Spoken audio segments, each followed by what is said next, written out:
A esta hora empezamos a revisar temas económicos. ¿Cómo le va? ¿Cómo está? Bienvenidos. Vamos a ver decisiones que toman nuestros gobernantes y que afectan nuestros bolsillos. Vamos a empezar viendo este pronunciamiento de CEPAL, Comisión Económica para América Latina y el Caribe, que redujo a 1,3% el crecimiento de la región este año y da mejores perspectivas para el 2019 en el orden del 1,8%. En España se da esta situación. Altos costos de las facturas eléctricas disparan cierres industriales. A 10 años de la crisis, ¿se acuerdan? Post-Lehman Brothers. ¿Cuál es la situación? Ya la vamos a revisar en el espacio de análisis.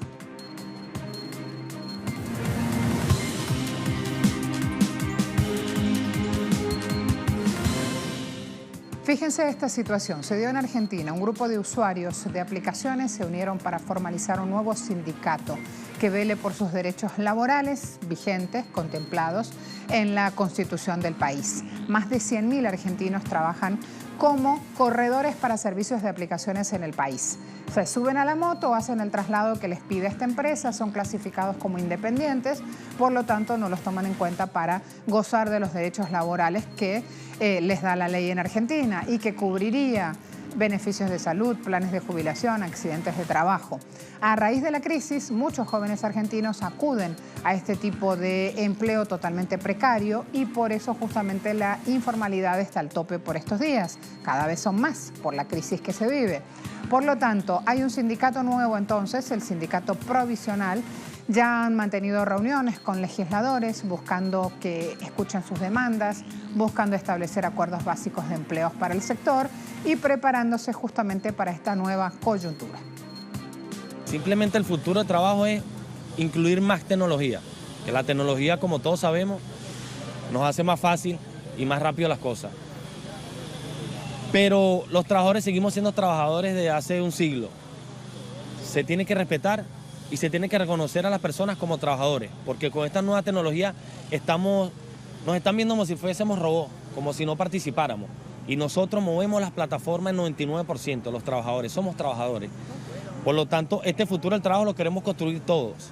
Apoyamos la tecnología, queremos trabajar con la tecnología, pero queremos que se reconozcan nuestros derechos. Creo que de tanto sufrir algunas injusticias, uno ya dice, no se puede callar más.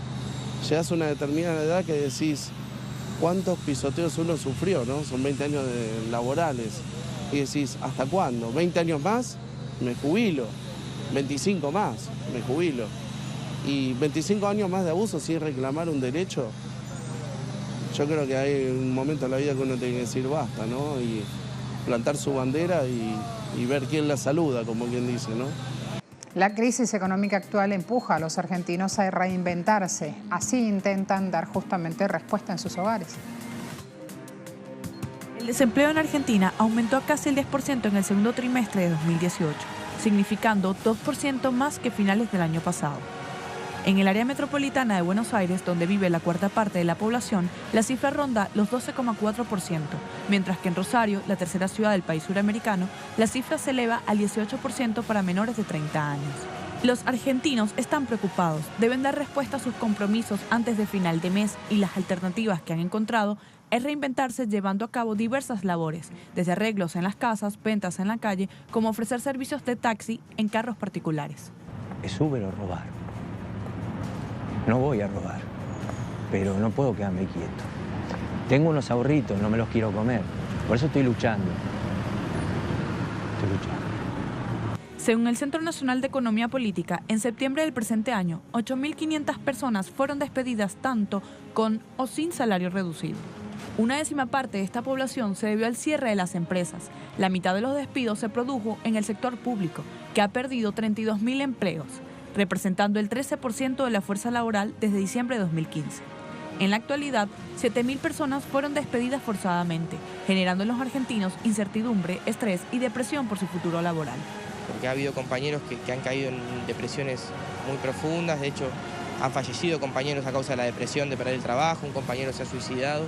A pesar de la preocupante realidad, algunos argentinos despedidos mantienen la esperanza y piensan que tomando organización y alternativas creativas podrían darle respuesta a su realidad inmediata. mientras esperan que el gobierno argentino se recuerde de resolver esta preocupante situación. El miércoles, miles de estudiantes universitarios protestaban para pedir un aumento en el presupuesto. Ocurría en Bogotá, capital colombiana. Dicen los estudiantes, con 1 billón de pesos otorgados por el presidente colombiano a la partida presupuestaria del sector de la educación, no es suficiente. Las movilizaciones comenzaron el 10 de octubre, están vigentes todavía. Los estudiantes han marchado en este tiempo, haciendo valer justamente sus reclamos. Se han concentrado ayer en Bogotá, en la sede del Ministerio de Educación, exigiendo un aumento en los presupuestos para la educación, así como congelación de las tasas de interés de los préstamos estudiantiles en las universidades públicas del país. El monto otorgado es de 1 billón de pesos, el que dio Iván Duque, presidente de la Nación, para cubrir los gastos, pero debido a que cada área, con sus insumos en cada universidad, tiene otros costos, fíjense la distribución cómo está dada de esos costos universitarios. Inversiones que podrán solicitar, según los proyectos de cada universidad, se tratarían solo de 223.000 millones de pesos, un pago base de 55.000, para la línea de gratuidad de la educación habrá 121.000 y para la línea de excelencia, que es la transformación del programa de becas Ser Pilo Paga, así se llama el programa, hay destinados 101.000 millones. Según UNES, Unión de Estudiantes de Educación Superior, el déficit en las universidades asciende a más de 16 billones de pesos.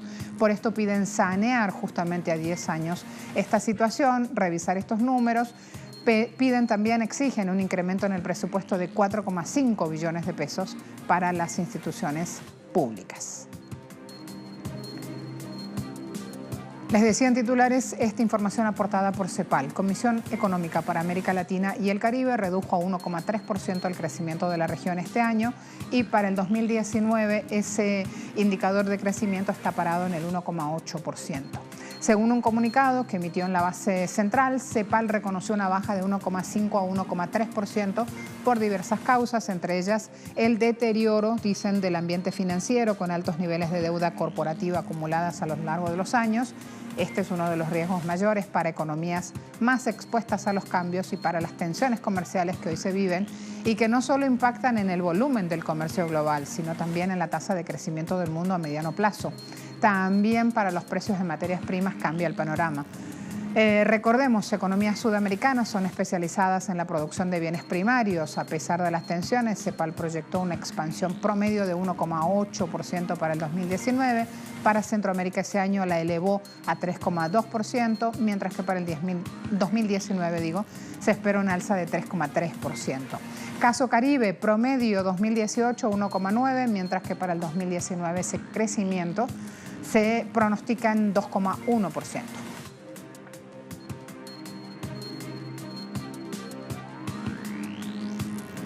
Las sanciones unilaterales utilizadas como armas de guerra económica deben cesar ya. Así lo ha solicitado un relator de Naciones Unidas, quien alertó sobre un claro riesgo de que países o territorios como Irán, Gaza o Venezuela se enfrenten pronto a una situación de bloqueo. Idris Yazairi destacó además que el bloqueo contra Cuba, que mantiene Estados Unidos desde hace casi 60 años, no ha servido para nada. Las sanciones solo sirven para poner en peligro la paz y la seguridad internacional, al igual que impiden a los estados la plena garantía de desarrollo y bienestar a sus pueblos.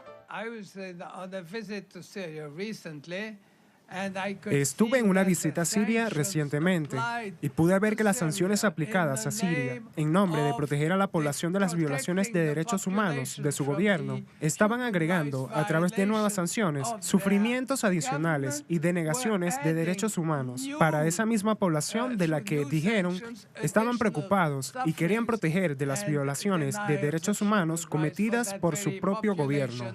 Durante la presentación de su informe a la Asamblea General de las Naciones Unidas, el relator se refirió también a las sanciones que Estados Unidos impondrá contra Irán en noviembre próximo. Sobre ellas destacó que la comunidad internacional debe comprometerse con el objetivo de blindar al pueblo iraní. Estoy sugiriendo, especialmente en el caso de Irán, que nos comprometamos rápidamente con el objetivo y las autoridades de origen en una discusión sobre cómo poner en práctica esas extinciones humanitarias para no hacer que el pueblo de Irán tenga que pagar por los desacuerdos. entre su gobierno y el gobierno de un país de origen. Si no hacemos algo, significaría que aprobaríamos una noción de castigo colectivo que, de acuerdo con las normas del derecho internacional, no se aceptan, son considerados ilegales. Las sanciones unilaterales que no están aprobadas por el Consejo de Seguridad de la ONU se están convirtiendo en bloqueos, lo que evita que terceros participen con los países que son blancos del ataque, incluida la provisión de bienes y servicios de primera necesidad y sus posibilidades de realizar transacciones en el sistema financiero internacional, por lo que igual que las guerras convencionales, matan. Pensar que recurrir a la guerra económica es una solución pacífica no es acertado, porque la guerra económica puede llevar a la pérdida de vidas humanas, como lo puede hacer la guerra clásica.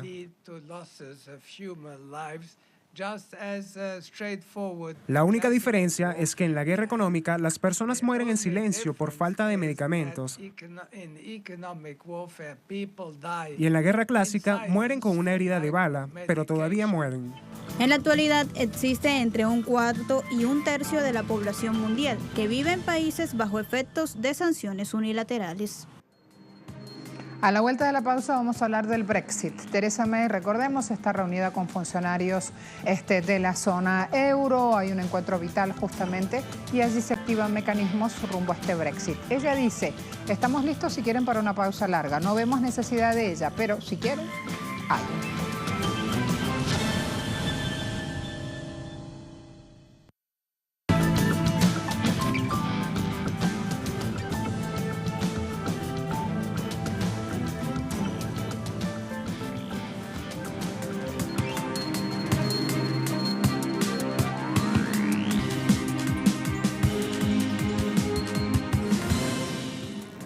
El caso del periodista desaparecido saudita, Jamal Khashoggi, le pasa factura a Arabia Saudita. El foro económico conocido como el Davos del desierto está en peligro de quedarse así, justamente desierto, porque hay distintos líderes que han cancelado su visita a Riad para este evento programado el fin de semana o la próxima semana. ¿Quién canceló? La directora del Fondo Monetario Internacional, el presidente del Banco Mundial, líderes empresariales, principalmente de Estados Unidos, han cancelado su viaje a este foro económico, una iniciativa de inversión de futuro. Entre las empresas estadounidenses que también han dicho que no van están JP Morgan, Uber, Google, Alphabet, Ford, HSBC. El ministro de Finanzas de Francia ha hecho lo propio, mientras empresas europeas, caso Deutsche Bank, BNP Paribas, Siemens, mantienen por ahora su participación.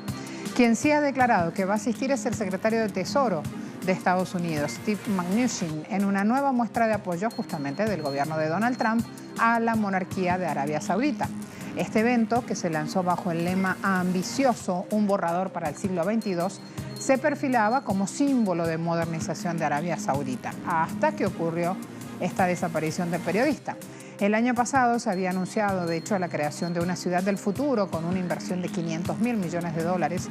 Incluso el propio heredero saudita, más conocido como MBS, había creado expectativa, adelantando que este año se develaría un negocio increíble. Además, el tema del Brexit también genera noticia económica en Europa. Por estos días es el cuento de nunca acabar. Unión Europea y Reino Unido intentan acercar posturas y buscar compromisos en las próximas semanas luego de una cumbre en la que una vez más no se lograron avances. Londres habló de una posible extensión del plazo, dijo estar preparados, pero nada pasa hasta ahora. Otra idea que ha surgido, y es una idea en esta etapa, es crear una opción para extender el periodo de implementación por una cuestión de meses. Y solo lo sería por una cuestión de meses. Pero el punto es que no se espera que se use porque estamos trabajando para garantizar que tengamos esa relación futura a finales de diciembre de 2020. El 29 de marzo se acaba el juego. El 29 de marzo es el último día en el que Reino Unido es miembro de la Unión Europea, por lo que debemos tener un acuerdo antes. Lo único es que no fijamos una fecha para ver. Michel Barnier y todos estamos unidos detrás de él. Eso es muy importante. Todos estamos unidos detrás de Michel, que estamos esperando su próxima reunión o la próxima reunión en diciembre. No estamos bajo presión. Sobre la cuestión del Brexit, tuvimos un intercambio de opiniones útil ayer y parece más que nunca que el balón está en la cancha del Reino Unido. Los estados europeos están muy decididos a ser positivos y constructivos para poder cerrar un acuerdo de estabilidad y seguridad, pero al mismo tiempo seremos muy firmes y no permitiremos mañana una competencia desleal entre las empresas británicas y europeas. No puedes pedir todo y nada. La claridad debe hacerse en el campo británico.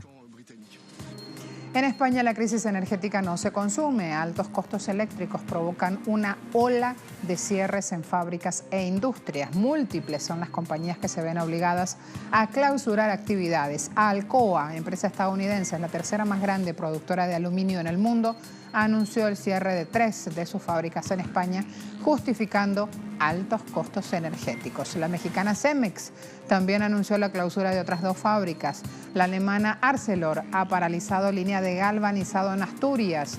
Hay problemas con la gallega Hércules de armamento y en Copbox en Murcia. Ford no ha garantizado la continuidad de su fábrica, en Almusafes. Patronales y sindicatos coinciden en que la industria pesada difícilmente pueda soportar el encarecimiento de la electricidad, que está en máximos de 10 años. Si bien la industria representa 16% del PIB español aproximadamente, el año pasado, según el INE, creció 3,6% por encima de la economía, pero en lo que va de este año se está ralentizando. El indicador de agosto del índice de producción industrial revela que la tasa anual está apenas en el 1,2% y todo esto tiene mucho que ver con el conflicto eléctrico. Habitualmente no estamos con noticias de Corea del Sur, pero hay una protesta allí de miles de taxistas que hasta ahora también vale la pena reseñar. Reunidos en Seúl, los trabajadores del volante protestan contra un nuevo servicio de taxi compartido, lanzado por Kakao, que es una de las principales empresas móviles del país. Los conductores aseguran que este tipo de iniciativas va en contra de su sustento. Hay una ley de transporte nacional que indica que el uso de vehículos personales para fines comerciales está prohibido. Sin embargo, se permite el viaje compartido durante las horas de viaje, por lo que Kakao ha comenzado a reclutar conductores para sus servicios de uso compartido, un servicio similar a Uber que conecta a los conductores comunes con los pasajeros durante las horas de viaje. Otorga los permisos para hacer negocios con vehículos personales sin registro de taxi. Nuestra postura es que el gobierno no puede imponer la misma ley a los conductores no registrados que a nosotros, los conductores registrados.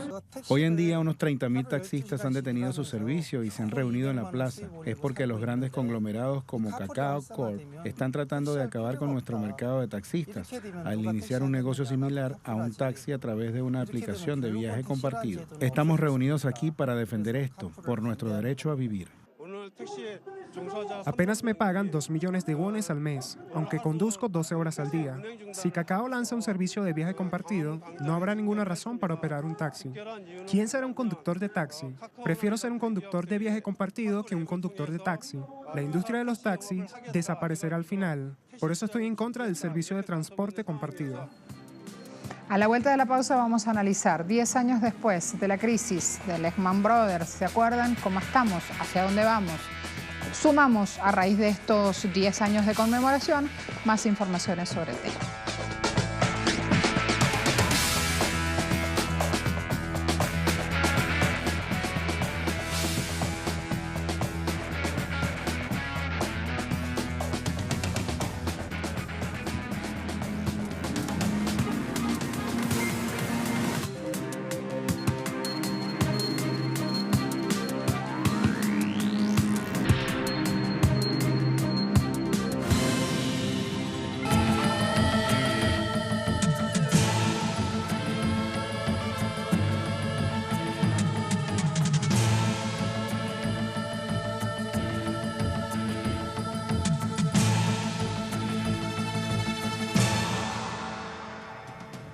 Proyecciones económicas para el resto del año e incluso para el próximo han encendido todas las alertas sobre la posibilidad de una segunda temporada de recesión global, un escenario del que, según algunos expertos, no nos libraremos y para el cual las principales economías parecen no estar listas.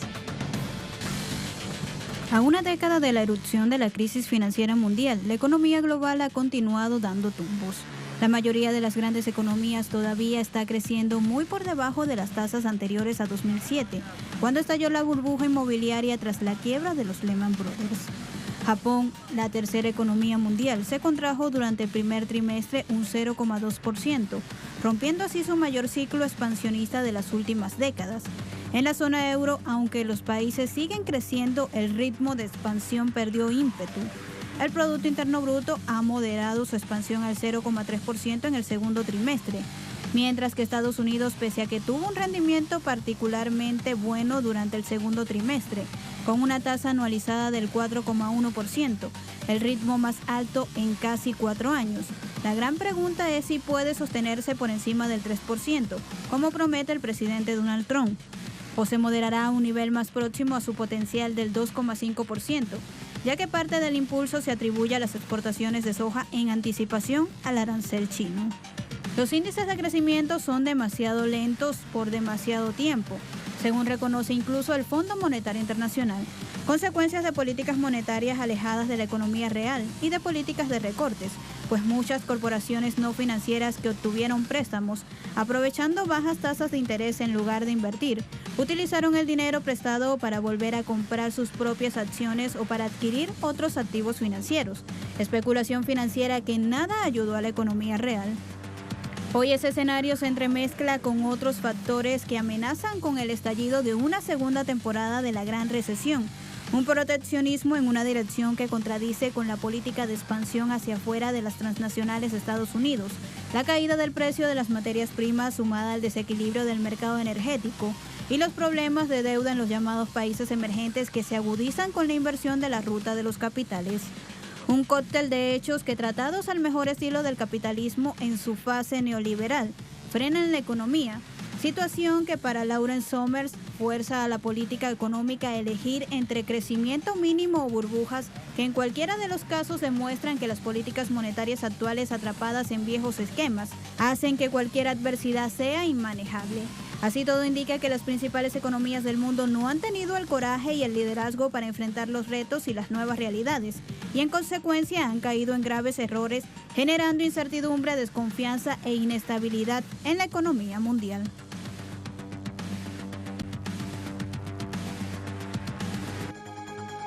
En la actualidad, la deuda global es 40% más alta que en 2007, hasta un 217% del Producto Interno Bruto mundial.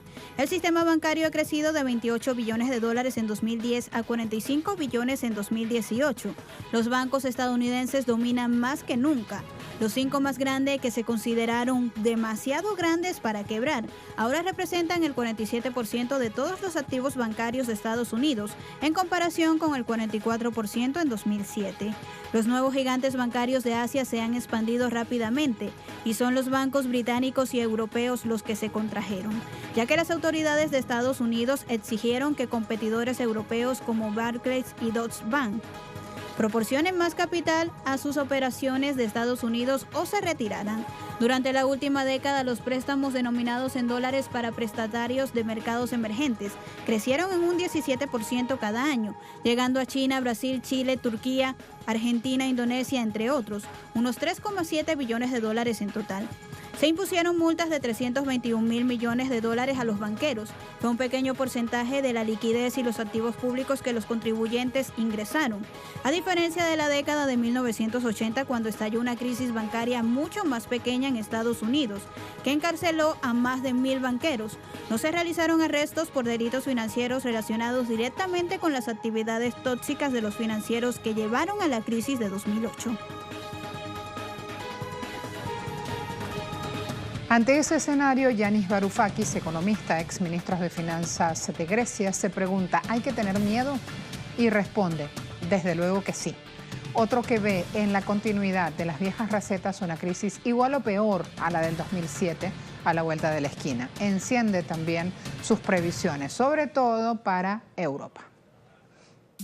La situación actual me recuerda a la del 2001. Veníamos de 20 años de encadenar burbujas. Estalló la del .com. Y aún así nos las arreglamos para seguir igual y provocamos una crisis aún más grave con una burbuja aún mayor que estalló en el 2008. Corremos el riesgo de volver a las andadas. En España, la deuda total va al alza. En Italia hay fuga de capitales, una crisis bancaria en ciernes, una situación política explosiva. Lo que tenemos en Grecia no puede llamarse recuperación y la deuda es impagable. Los ejemplos son inagotables. En toda la periferia hemos cambiado empleos a tiempo completo por trabajos precarios y con ello se ponen en peligro las pensiones futuras y las bases de la economía europea. Los desequilibrios financieros y macroeconómicos no solo se han reducido, sino que son incluso mayores. Me temo que no estamos para celebraciones. El euro, tal como está hoy, es insostenible. Lo más preocupante, dice Varoufakis, es el bajo nivel de inversión y las divergencias crecientes en la zona euro. Sin inversión, sin convergencia, es imposible hablar de fin de la crisis. Europa sigue metida en una. 10 años después de la caída de Lehman Brothers, somos incapaces de reforzar la arquitectura del euro y la moneda contra lo que decían sus impulsores es una fuente de incertidumbre. Advierte Varoufakis, Europa es muy rica, puede mantener ese euro con pies de barro durante un tiempo, pero a la larga las costuras saltarán. La propuesta de Varoufakis para sortear eso que se ve venir es un New Deal internacional. Un programa de inversión verde a gran escala mediante el cual poner el exceso global de ahorros al servicio de algo útil. La idea básica de movilizar dinero privado inactivo para fines públicos.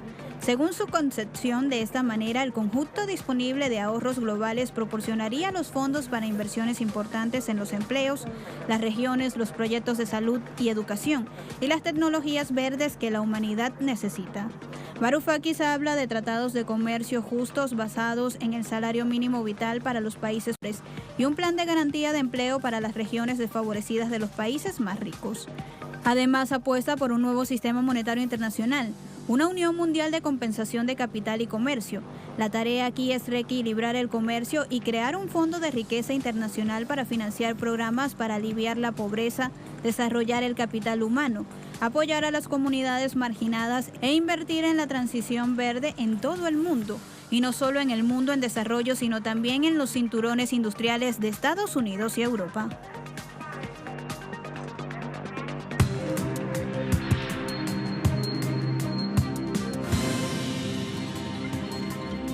Brent cotizando en $79,25 el barril, WTI anclado en $69,08 el barril también y OPEP está en 79,5.